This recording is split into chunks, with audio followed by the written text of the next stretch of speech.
You know, it's been 2.5 years. A lot's happened in that time. We've lost quite a bit. We've won a few battles, and hopefully we've learned something too. But one thing I knew is that this summer, the NAMM show was finally returning to its winter home of Anaheim in June of all months. Now, I don't know about you, but I was pretty excited at the prospect of NAMM coming back to Southern California, because the NAMM show often is how I gauge how my work during the year is going to be as one of these gear YouTuber people. But after a 2.5-year break, I couldn't help but have questions burning a hole in my skull. What was this NAMM show going to be like compared to winter of 2020? Was there going to be the same kind of enthusiasm then, now? And then the biggest one of all, is there even a need for the NAMM show anymore? In this video, I'm going to get all of those questions answered and then some. And I'm going to ask them of the people that I normally would ask these kind of questions of, my friends and colleagues in the gear world. So join me as we venture up to the Anaheim Convention Center and ask the 5 burning questions for NAMM 2022.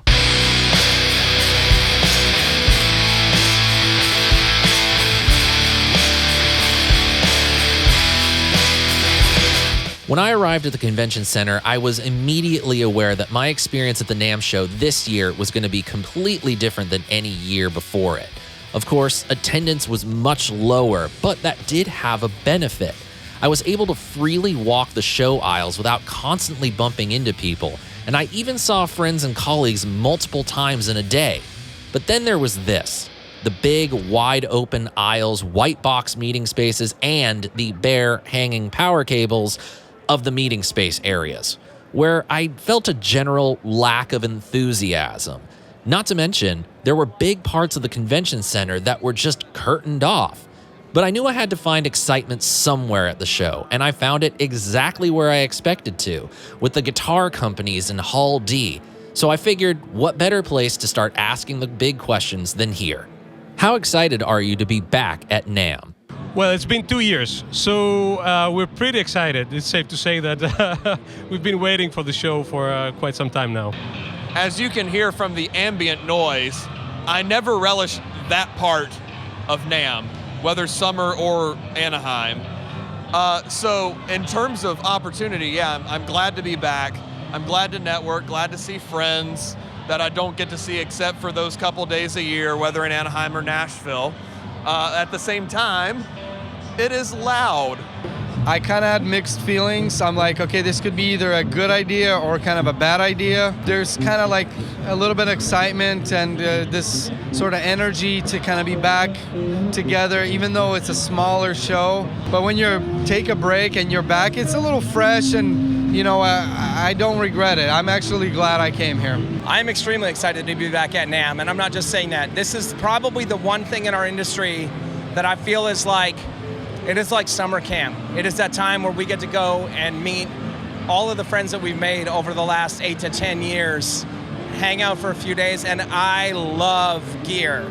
Like, not just our gear, I love everything. So getting a chance to see all the new cool stuff that companies are coming out with is just like the best. And I have missed it so much over the last few years not being able to be here. It's the end of the NAMM show, so I mean, I'm still excited to be here, but I was mega super excited at the beginning and less excited now because it's the end. Oh. Can I just be real?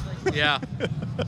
I fly home tomorrow. Huh? I'm more excited to see my kids. That makes total sense. But it's been really fun. Good. How does this NAMM compare to winter 2020?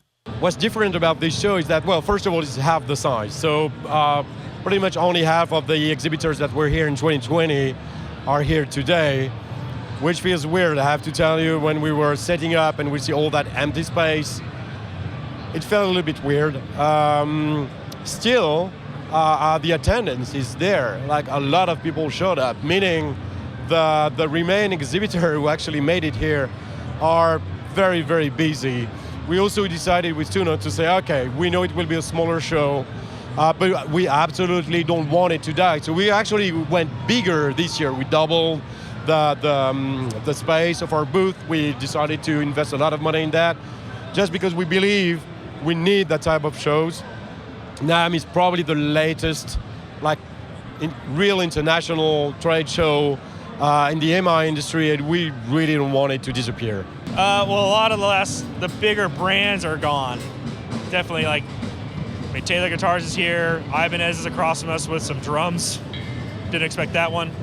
But, so, there's less bigger brands here, we were worried less people are coming out because the big brands bring people here. But with them gone, they're still here and they're interacting with us more, which is nice. Well, the obvious things, there are less exhibitors and there are less attenders.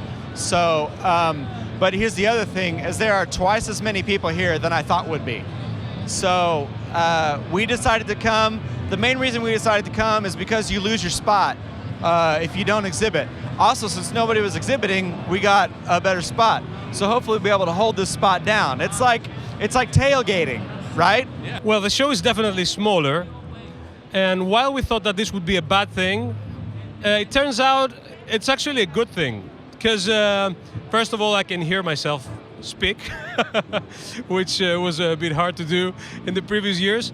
And then I think that now people can actually focus on more brands, you know, smaller brands, unique brands. It's easier to browse through what's happening. And so yeah, I think overall it's a better show. What did you miss the most about coming to the NAMM show? People, beer, NAMM jokes. No, NAMM Delirium is my favorite. That's my favorite thing of the show that I miss. That's that just peak exhaustion level that only happens here.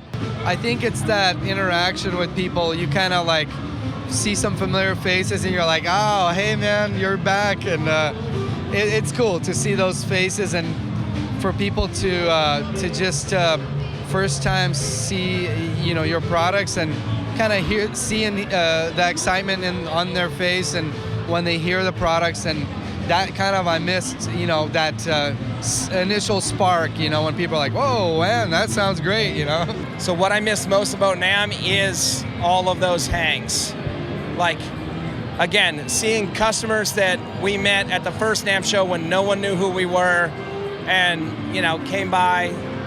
And even if they didn't buy anything, just would come by and hang out and encourage us, check stuff out.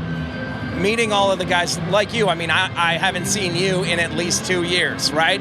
There just is really zero substitute for FaceTime with people. There is something special about the networking and friendships that can happen even around something as stupid as guitar pedals. Honestly, the food.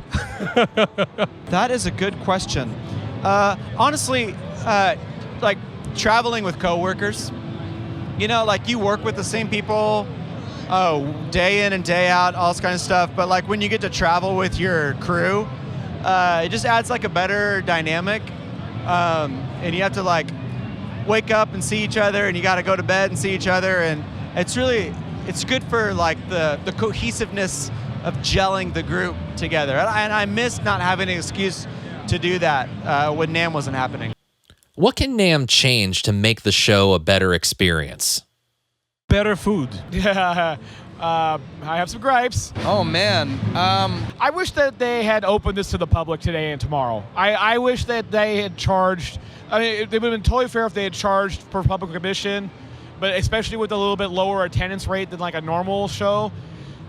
The fact that we're all back and we get to show this stuff for the first time in a long time, I think it would have been kind of fun to do that. The show used to be really heavily focused as a B2B show. So, you know, the public wasn't allowed in. It's mostly meant to, you know, meet with dealers and potential distributors and write orders. And that's what the show was. And if you were lucky enough to know somebody that was kind of in the know, you might be able to sneak a badge and get in. I think the format of the show should change. It is way more of a, it's way more of a marketing and public event, in my opinion. It's meant for you guys to hear about stuff like this that you don't get a chance to see if you don't have a dealer with our brand. Or, you know, like Driftwood Amplifiers is right here. I get to go try amps from Germany that are gonna be kick ass that there's no way I get to try in Canada. There's no way where I live I'll ever see that. So what I told them I thought they should change is I thought they should go back to 4 days instead of 3. The first 2 days should be for B2B and media only. So you can come in here, and while we're doing this video that literally the other amp companies are blowing our ears off and my voice is going, that wouldn't happen because the show would be a lot quieter because there's a lot less people. And then the last 2 days, open it up to everyone. Charge you guys a small fee to come in so that maybe I don't have to pay $1 million to be here. But yeah, do that. Have 2 dedicated public days for everybody to be able to come check out stuff and it not be like this kind of clique, you know, only if you know somebody do you get to be here. Maybe they provide more opportunities or less expensive opportunities to enclose some of the noise. I don't know. Gosh, man, bring the prices down a little bit. People I'm kind of breaking even and people say, hey, that's actually good. Having known that it's been an incredibly difficult few years for brands, it would have been useful for them to have assisted brands with coming back, maybe some, all sorts of ways you can help, either financially or with, let's hire some photographers, we'll bring them to your stand, let's give you a space to operate from, any kind of hand up to bring people back in with the knowledge that they've had it. I mean, people have had it really hard for 2 years. Yeah. It's hard enough surviving, in the music industry selling products, let alone when there's a war and a plague. Yeah. So, it's been very difficult. I'm frankly amazed that I survived at all. And I think, I'm grateful that this is on. They could have done little things like that. Yeah, I think there is this like conflicting, duplicitous like nature of NAMM where it's serving, and it's doing a good job. It's like serving the end consumer very well, but at the same time, it's really difficult for like B2B relationships that actually are what are supporting the music instruments industry. And so like to have effective like business to business conversations is really hard. And it's really expensive to get one of those little rooms over there. It's not helpful for me. So finding a way to have the duality of those things exist in the organization would be really helpful. What does the future of the NAMM show look like to you? It looks like this. But people will have more confidence next year because it happened this year. So look at this and imagine it twice the size. That's kind of what it's going to be like. I think because of the break, it kind of reset a little bit, and so they tried like that digital online thing, and I think they're probably gonna continue with that also. Like it's gonna maybe become like a hybrid kind of thing where it's a lot of the content from the shows are gonna be streamed and stuff, and so I think it's kind of a lot of companies are kind of restructuring maybe where they're finding ways of using the NAMM show to squeeze everything out of it, by coming here and scheduling more things and events and videos like this. I don't know. I'm not a medium, so I'm not sure what the future holds for NAMM. But I hope that the show goes on, gets bigger again, and is back to its former glory. There's still something about the music industry as well. So I'm really anxious to see how that's going to turn out. Well, I don't have a crystal ball. It's hard to tell what the future will be. Well, I know what I want it to be. I want it to be back. Maybe not to 2020, which was a crazy, exceptional year, but at least something reasonable. To be back to be a pro international trade show. I'm okay with having a public day, one. That's totally fine. I'm fine with that because it's not just about like professional producers, influencers, buyers, but having just the people around here being able to come here. I think that's good. I think the future of the NAMM from this show is actually more positive than I thought it would be. Going forward, it might be a little slower growing, but I think the brands will come back. From my perspective, it is worth being here.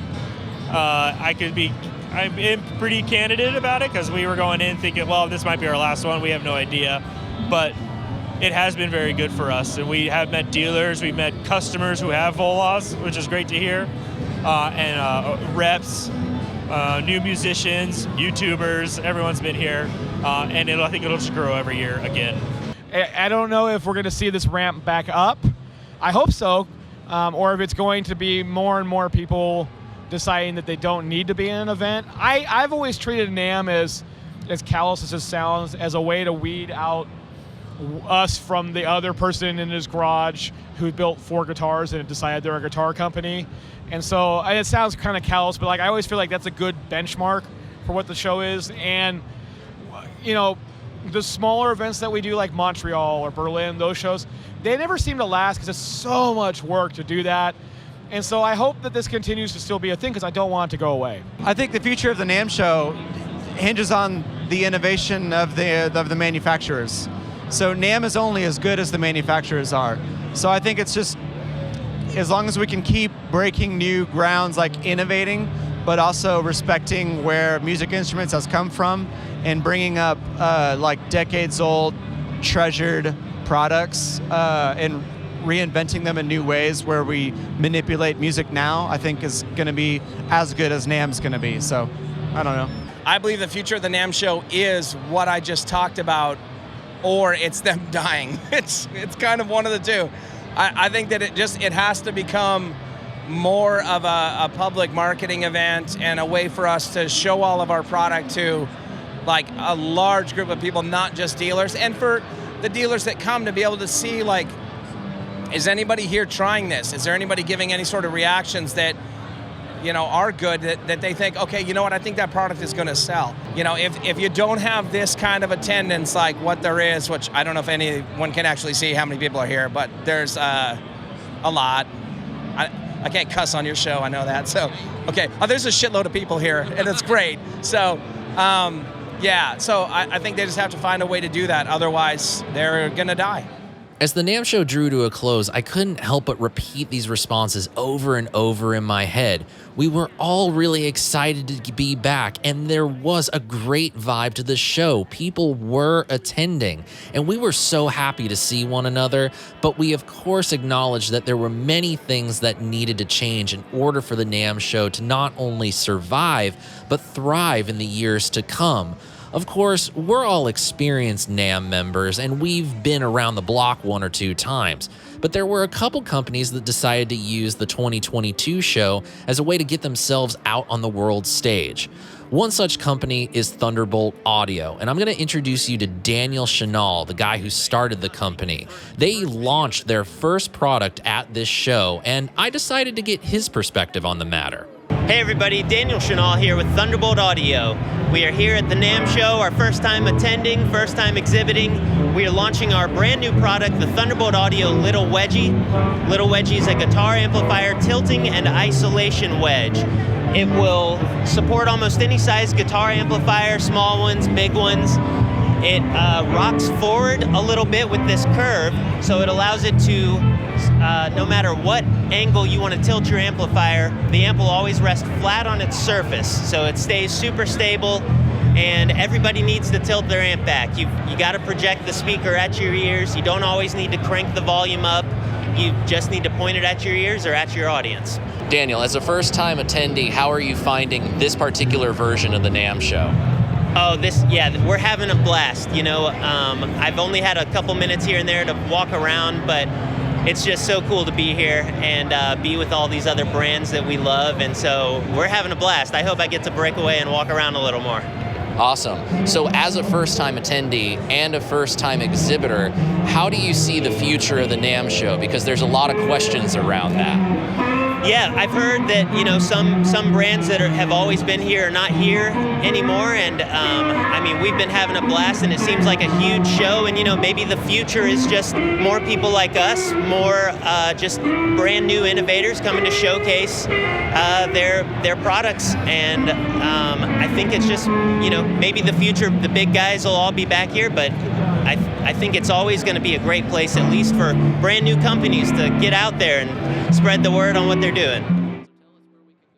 Now, if I would have shown you every single person's uncut response to those 5 questions, we would have been here a lot longer than we have been already. Honestly, after listening to it all, it helped me form an idea of what I'd like to see NAMM look like moving into the future. So I figure I'll give you guys an idea of the last 2 questions from my perspective. First, the question of what does NAMM, the organization, have to do in order to make the show better? Well, personally, I wasn't too crazy about NAMM being only 3 days as opposed to the normal 4-day format. Of course, it was a smaller show, so I was able to see a lot during that 3-day period. But if NAMM wants to grow back to the size that it's always been, that 4-day time window is going to have to exist. I do always hear this thing about NAMM being a really expensive trade show, which is something that I do understand, but having worked a NAMM show and seen the invoices for everything that comes along with exhibiting at a NAMM show, it is amazing how much it costs for even a small company in a 10x10 booth to exhibit. And seeing as most people were exhibiting in 10x10 booths this year, it's kind of staggering to me to think back all those years and seeing that figure and realize how much revenue is actually coming in. And then the final thing. Although a few years ago I made a video related to why NAMM is never going to be open to the public, I think now's the time for NAMM to seriously consider making the show open to the public at least 2 days of the 4. And then the final question, what do I think the future of the NAMM show is going to be? Well, I can only speak to what I would like to see the NAMM show look like, say, 5 years from now. Hopefully, we're back to the 4-day format at the Anaheim Convention Center, and we are back at capacity at the convention center. Now, usually, it's actually a secret 5th day because on the Wednesdays before the NAMM show starts, it's media preview day. Now, I take this idea from San Diego Comic-Con, which has a preview night before the weekend starts. And essentially, from noon until 5 p.m., the entire San Diego Convention Center is open with all the exhibitors and all the vendors, and anybody who gets a ticket to that limited capacity preview night basically just walks the show floor without it being so crowded and full of people. I think this is something that we could definitely take advantage of for the NAMM show, having a media preview day so people like me or any other person that thinks the NAMM show is going to be the way they make their YouTube channel, come during that 12 p.m. to 5 p.m. time period, the Wednesday before NAMM starts, get their video coverage out of the way in a much quieter environment than the fully active NAMM show floor. And then following along this trend of getting inspired by Comic-Cons, we need to have some panels. And I don't mean like music retail panels. We need to start having panels with artists hosted and sponsored by companies talking about different instruments, different ideas of playing instruments. Maybe instead of having Waves have Chris Lord-Alge and Manny Marroquin do plug-in mixing clinics at their booths, we can put it up in one of the ballrooms and have it be a much bigger event, something that also gets streamed to the public that can't attend the show in person. Ultimately, there has to be a way for the NAMM show to generate tons of excitement locally and globally. It's this idea of marrying the in-person experience with the streamed digital experience. It can't be like the online NAMM that existed over the course of the last couple years, because that was a total bust. And now I want to turn the questions over to you watching at home. Let me know your answers to the burning 5 questions in the comments section below. I want to say a big thank you to all of you for sticking around and watching this whole video, and I hope you got something out of it and that you really enjoyed it. Please do consider signing up for my email list to get this video and others delivered direct to your inbox by clicking the card in the top right corner of your screen, entering this URL into your web browser of choice, or clicking the link in the description box down below. Thank you so much for spending part of your day with me, everyone. I hope you have a great rest of yours, and until we see each other next, I'm Sean Pierce Johnson, wishing you all great tone, great health, and of course, happy stomping. Cheers, friends. See you in the future. God bless.